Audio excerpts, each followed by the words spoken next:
Here's a story about how I lost my house in a landslide in the Hollywood Hills.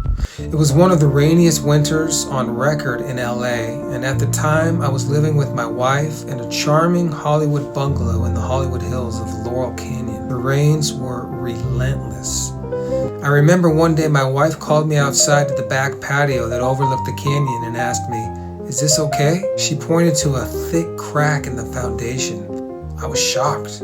I said, "No, that's not okay." For days it seemed to rain, and the crack got wider. I was starting to get uneasy. I just had this odd feeling. So finally I called my friend who was a contractor. He came over in the early evening, in the rain, and checked it out. "I don't know, man," he said.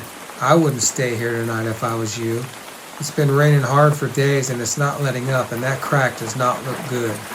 I told him thanks for coming, and he left. Packing up my wife and cat at 8 p.m. to get a hotel in the rain did not sound fun. So I decided to let it go, thinking it would be okay. I remember laying on the couch listening to the intense rain that night. All of a sudden, something just told me, get out. So we took the cat to a hotel that night. It rained all night long.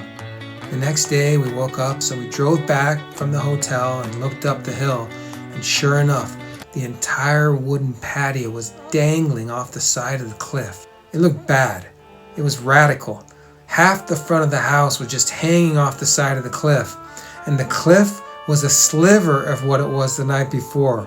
So we called the police, and they called the fire department.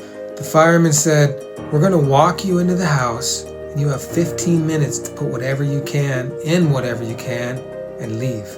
So my wife went down to the Canyon Country store and she bought a box of trash bags, and then we went into the house with the firemen, freaked out, wondering if the rest of the house was going to slide down the hill while we were in it.